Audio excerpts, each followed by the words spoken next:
Hey guys, it's Nikki with ThisRobinsNest. So today's video is a teeny tiny Goodwill haul.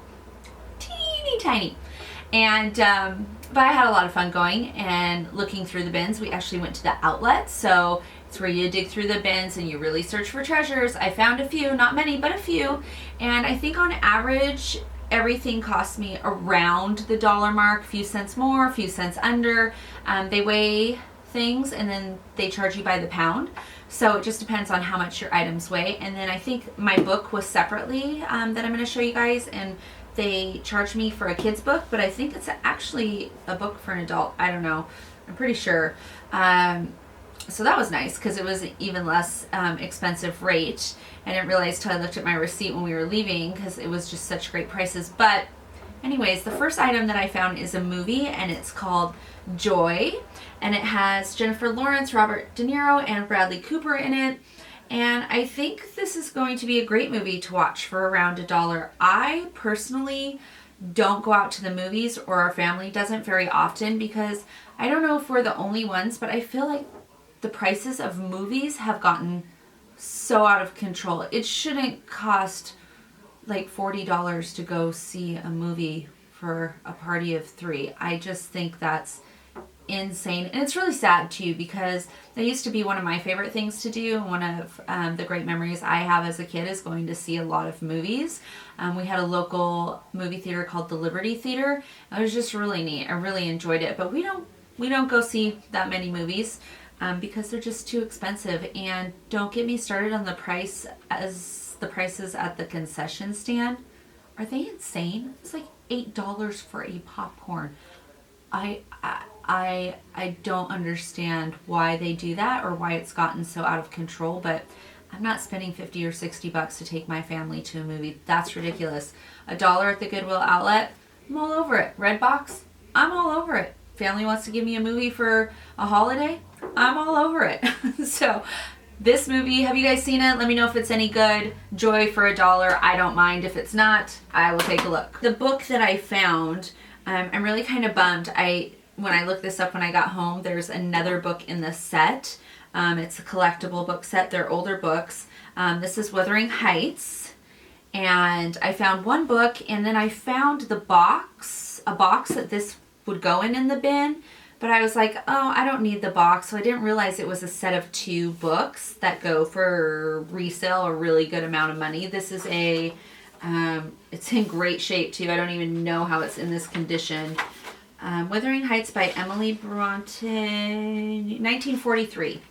So, and somebody has this lists a price of $25 at the top right there. I think it's just an older book, and it's in really good condition, but it did come in a set of 2.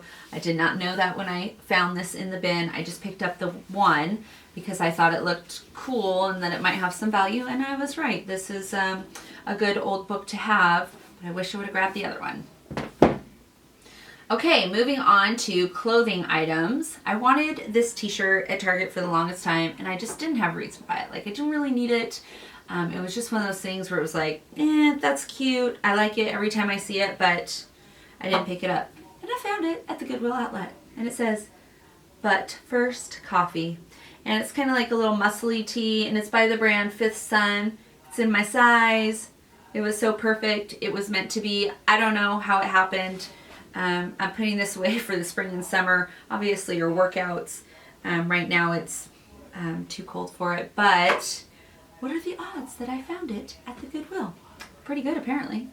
Okay, next I picked up this top by Zara, and Zara is a really popular brand where I live, and I don't really buy a lot of it. In fact, the only stuff I've bought from Zara I found at the Goodwill or Value Village. So it's just this tank top, and it gathers on the side with this fabric that you can pull and make it gather, and then you can knot it. So this again will be fun for the spring and summer, not for right now because again it's too cold. All right, this next top I took a chance on. I gotta be honest with you, I have not even tried this on yet, and I don't think it has a brand. It has a tag on the inside. What does it say? Made in Italy. 50% Sita, 50% cotton. I don't know. So made in Italy, I'm down with that. This is kind of like a pinstriped blouse, and it's got cutout sleeves on both sides, and it just looked nice and flowy. It was super inexpensive. Thought I'd take a chance on it. All right, and then I found the last item that I have here. I told you it was a teeny tiny haul, and this is a sweater by Los Angeles, and it's in my size. It fits perfectly. You guys have already seen me wear this in a video, and it's like this gray heathered knit with some yarn detail, I guess.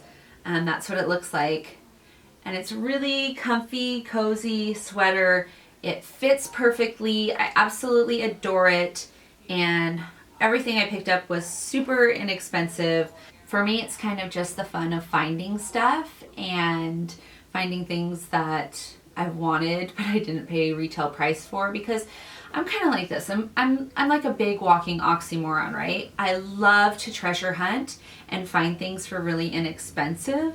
And I also love to shop at Nordstrom and buy really high-end things. So it just depends on the day and the mood. But obviously, if I could find everything I wanted really inexpensively at the Goodwill, I would. But you can't always do that. And sometimes it's fun to buy new. So I do both. I mostly thrift shop for the fun of it. And I hope you guys enjoyed today's video, and I will see you in the next one. Bye.